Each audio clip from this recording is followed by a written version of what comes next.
Well, now we can get to Katsina, where our correspondent Ibrahim Adra is now. Well, many thanks indeed, Chamberlain and the other guys there.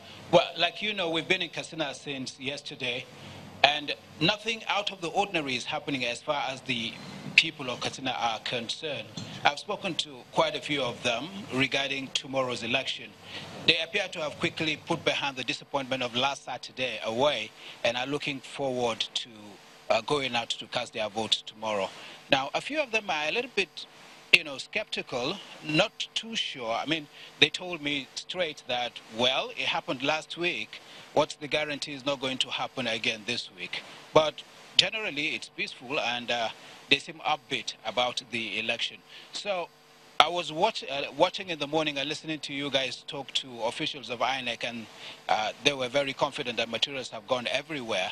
And so we came to the INEC headquarters here in Katsina, and fortunately we have the resident electoral commissioner, Mr. Jibril Zarewa, who is on standby to take us through the preparations as far as INEC is concerned in Katsina. Thank you very much for speaking with Channels Television. By the way, you're live. Thank you, Ibrahim. Now, let's get a sense of how far you've gone with your preparations as far as distribution of materials are concerned. As we are talking now, the materials are leaving the local governments for the watch. They were carried to all the 34 local governments on Wednesday, and yesterday they were batched according to watts, 361 watts. And as we are talking to you now, they are being carried to the watch, and we have activated the centers where the ad hoc staff will stay overnight to move to the polling units. When they arrive there around 3 o'clock today, we are going to conduct a refresher course for the ad hoc staff at the wards. And then there we'll share the items polling unit by polling unit. And we have made preparations for them to stay overnight there so that early in the morning they will leave to the polling units to commence the electoral process at 8 o'clock. I was talking to a few indigents of Katsina State, and I got to know that Sabwa local government, for instance, is very far away from the headquarters here. Do you have a mechanism of getting confirmation that actually these materials have arrived at the local government? All vehicles that carried our sensitive materials were tracked. While they were leaving the Central Bank of Nigeria, they were tracked right from there up to the last moment they delivered the items. Our critical stakeholders were there, i.e. political party agents, security agencies, the press. They witnessed the way we carried them along, and we ensured that each and everyone arrived safely. We didn't have any we didn't have any problem with any one of them.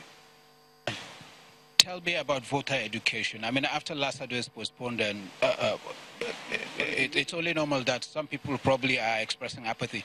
Did you do anything perhaps to reassure the people and get them back to exercise?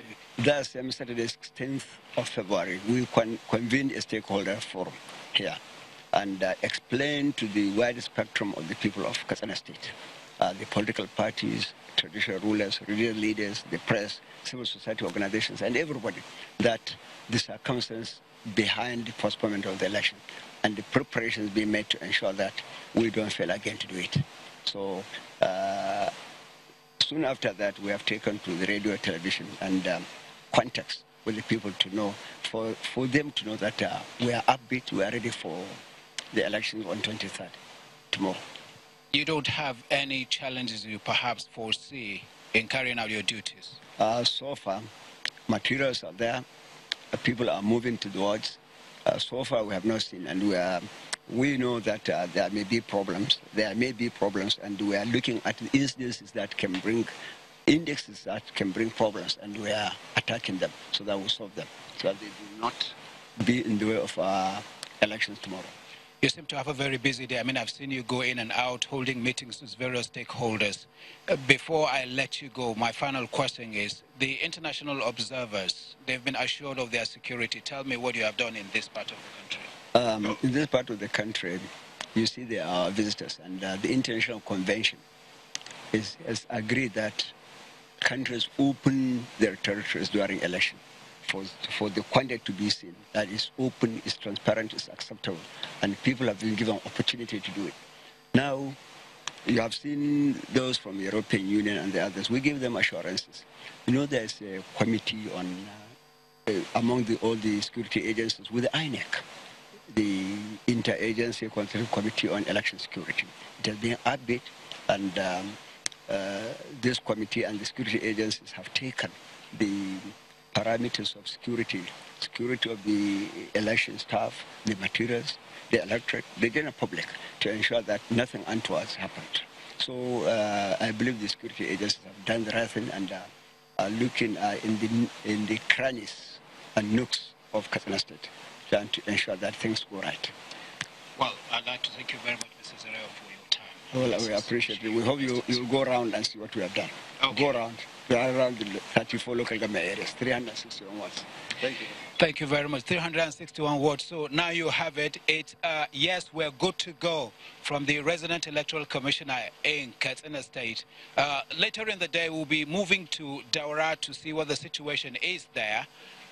In the meantime, all is calm and cool. And so we'll hand back to you in the studio. Hope that you'll fish that house again later in the day. Well, yes, indeed, Chamberlain. Ibrahim. Thank you very much indeed, Ibrahim Adra, correspondent coming to us from Katsina State. Well, it's equally cool and calm here in the studios, but you know what?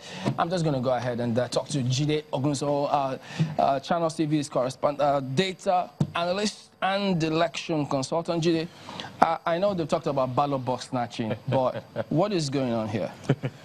Now, clearly, I did not snatch this, so don't be bothered. The real INEC ballot box isn't this big, and nobody should snatch any ballot box. But there are three things we need to consider as part of the ballot box snatching dilemma. And that's from the office of the Chief of Defense Staff, Gabriel General Olonishaki. He said three things that are striking. The first is, it says that this time around, he's not listening to the advice of the APC or the PDP, but he's going to do the right thing. That is interesting. And secondly, he says that the Nigerian defense will stick by the international processes and procedures for the rules of engagement. Yeah. Now, that should give a lot of voters confidence. And finally, what strikes me the most, it says, again, 2019 will be the year of the ballot, not the bullet. So voters should come up and vote, but make no mistakes, Gimba. You do not attempt to snatch this away from me. But that's It won't be an easy task, I tell you. Two is, in 1987, popular Afrobeat musician Fela Kuti had released a hit song, Teacher, Don't Teach Me Nonsense. And so all voters should be wary about the sort of advice politicians give them. Do not let the politicians teach you nonsense. Number one nonsense is vote buying. Number two nonsense is ballot snatching. And number three nonsense is stay at home, because a lot of people have said votes don't count. And here is it. Your vote counts. And so, in 2019, tomorrow, the voter will not only be king, tomorrow the voter will be dictator, because what the voter dictates will count tomorrow. And finally, the only reason why the voter will be dictator tomorrow is if you do not stay at home to vote. So again, based on everything and all the confidence we've heard our guest, the Nigerian police, the Chief of Defense Staff also say, tomorrow this will be safe. Your ballot paper will be protected. And though we've gotten assurance from all these institutions, do still not attempt to snatch this box from me. Well, you know, for them to be able to do this, to get that ballot paper, they've got to have the permanent voter cards. So we know that INEC has released those figures in terms of those who have collected ballots. So let's proceed now. Let's get to the screen where we'll get to show you some of the data that's available to us as a result of what INEC did put out to see what is going on here. Now you've gone to the fact book to tell us. My ballot box saved it. Nobody is going to snatch it. There's security all over here. You mean both the visible and invisible ones. Oh, that's right. I tell you. So now you got the 7 permanent voter card facts. What are they? Again, INEC released the updated permanent voter cards list. But Nigerians are asking, what does this mean for them? We now have 72.7 million people who've got permanent voter cards in their hands. In 2015, that number was only 56.4 million. In simple terms, it brings us to our first fact, which is all states have above 70% PVC pickup. Yep.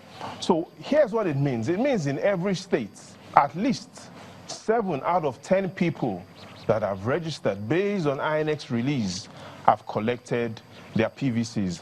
And that is the first fact. The second fact is to look at the 6 states that have a PVC pickup of above 95%. Now, that's the key figure.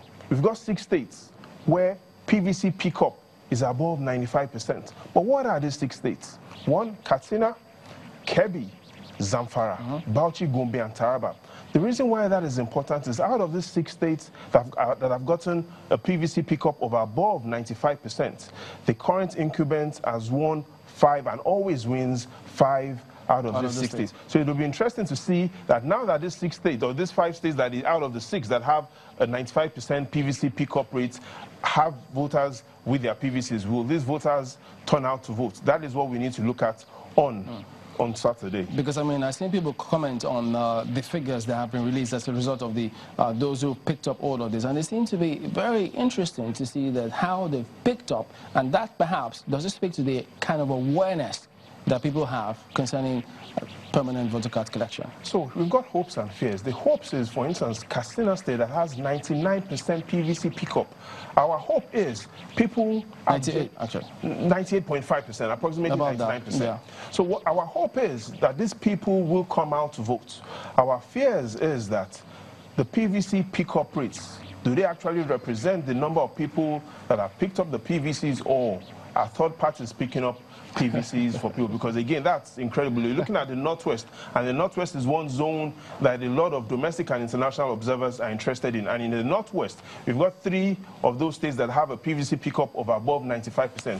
Katsina, Kebbi, and Zamfara State. So the results will clearly be interesting when it comes out in those 6 states.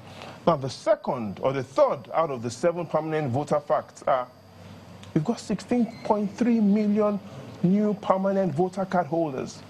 In other words, we've got 16.3 million people that did not have permanent voter cards in 2015 that now have permanent voter cards. This is huge. Oh, this is huge. But what Nigerians are really asking, Chamberlain, is where are these 16.3 million voters? Now, listen carefully to this. Approximately 50% of these PVC holders are in 12 states.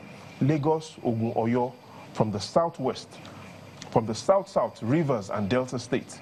From the southeast, Abia State and Enugu State.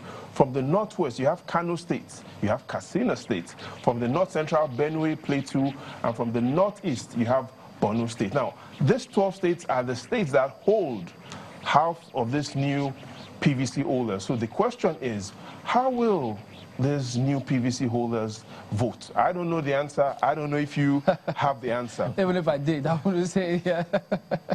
But now... Well, let's look at fact 4 out of 7.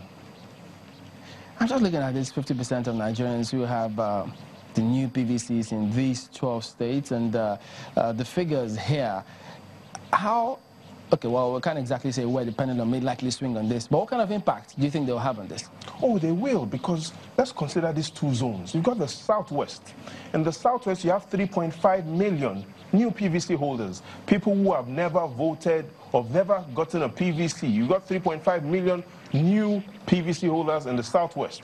And then in the north central, you've got an additional 3.2 million new PVC holders. So between the southwest and the north central, we've got 6.7 million new PVC holders. And again, that's why a lot of the politicians were on the campaign trail, because they couldn't rely on those that voted for them in 2015 that they would vote for them in 2019. So again, a lot of PVC holders if they do come out to vote, if the new PVC holders do come out to vote, will significantly change things, especially those 3.5 million new PVC holders in the Southwest and an additional 3.2 million new PVC holders in the North Central.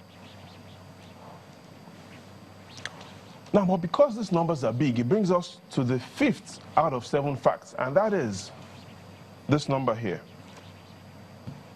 78%. 78%. Now, even though we've got 16.3 million new PVC holders, 78% of those that have PVCs today still had PVCs in 2015. Now, you might ask, but how is that possible? We have 16.3 million new PVC holders. Oh, yes. We've got 16.3 million new PVC holders, but in 2015, we had 56.4 million PVC holders. And so if you work out the numbers easily, you realize that 78% of those that still hold their PVCs had their PVCs in 2015. And so what it simply means is that this election, 2 things will happen. If those new PVC holders do not come out to vote, then it simply means this election will be decided by those that voted in 2015. If, however, majority of those 16.3 million new PVC holders come out to vote, then we're in for a big surprise. And the 6th is a lot of people have said, Jide, what exactly is going on in these 2 states? Because they have over Lagos, 1 million and who Kano. have picked up this. In Lagos, you've got 5.5 million PVC holders. In Kano, you've got over 4.5 million PVC holders. In statistical terms, Lagos and Kano are the equivalent of Lionel Messi and Cristiano Ronaldo. Now, don't ask me who is Messi between Lagos and Kano. Or who won the most Ballon d'Or between these two. But what is clear is Lagos and Kano, when the results start coming out, we'll see a lot of people celebrating and we'll see a lot of people weeping. Here's one thing you need to know about Lagos. For the first time, the incumbent won Lagos in 2015. So the question is, how will Lagosians vote? Especially because this time around, INEC tells us that you've got 1.7 million new PVC collectors, or PVC holders if you choose to call them, in Lagos State. 1.7 million new PVCs in Lagos. And in Kano State is one state that the incumbent has never lost an election. What makes Kano even more special, just hold on, Chamberlain, what makes Kano even more special is that in 2015, the incumbent had a margin over the opposition, the major opposition, and a margin of 1.7 million votes. Here's why this is important. The margin of 1.7 million that the incumbent had in Kano is more than the combined margin he had in all the states in the Southwest combined. But you know, why are some of the factors that also make these 2 states very interesting is if you look at the campaigns of both parties, or at least 2 leading parties, you will see that there was something a little different. In Kano, you saw that, yes, they were able to hold their campaigns there, raising questions as to whether or not the incumbent can deliver the amount of votes they landed the last time out. And then the ones in Lagos, questions as to, well, now that you have them hold the kind of rallies they had here, who knows? Will current form mean anything when they get into the field tomorrow? Exactly. And as we progress, we'll also look at the impact of the National Assembly candidates would have on the results, both in Lagos and in Kano. But again, a lot of people and eyes should focus on the results that will come out from Lagos and Kano, because that will really indicate to us who perhaps will become the president. Now, the 7th fact is, let's put all of this together. At the end of the day, Chamberlain, you cannot vote if you do not have a PVC. And if I ask you for a PVC, your PVC right now, I'm sure you're most likely going to give me your ATM card. You'd be wrong. You sure? Absolutely. Don't bet on it, because you lose. But here's what Nigerians, at the end of the day, need to focus on. You need to come out to vote. But more than you coming out to vote, viewers want to know who would win.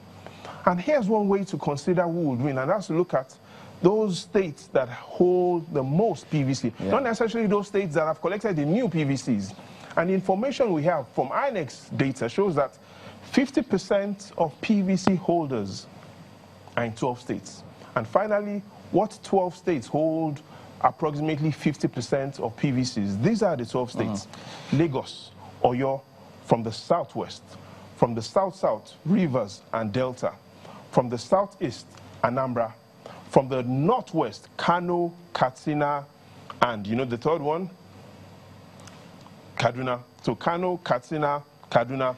From the north central, Benue, Plateau, and Niger states. And from the northeast, you have Bauchi states. Yeah. Now, those are the 12 states that hold 50% of today's 72.7 million PVCs. Here's what we're going to do. Maybe we'll come back much little later and look at what do these percentages actually mean in real terms, in terms of those who have picked up the PVCs, and where are they located in terms of real numbers. Now, we've given you the percentages, but we'll come back to that.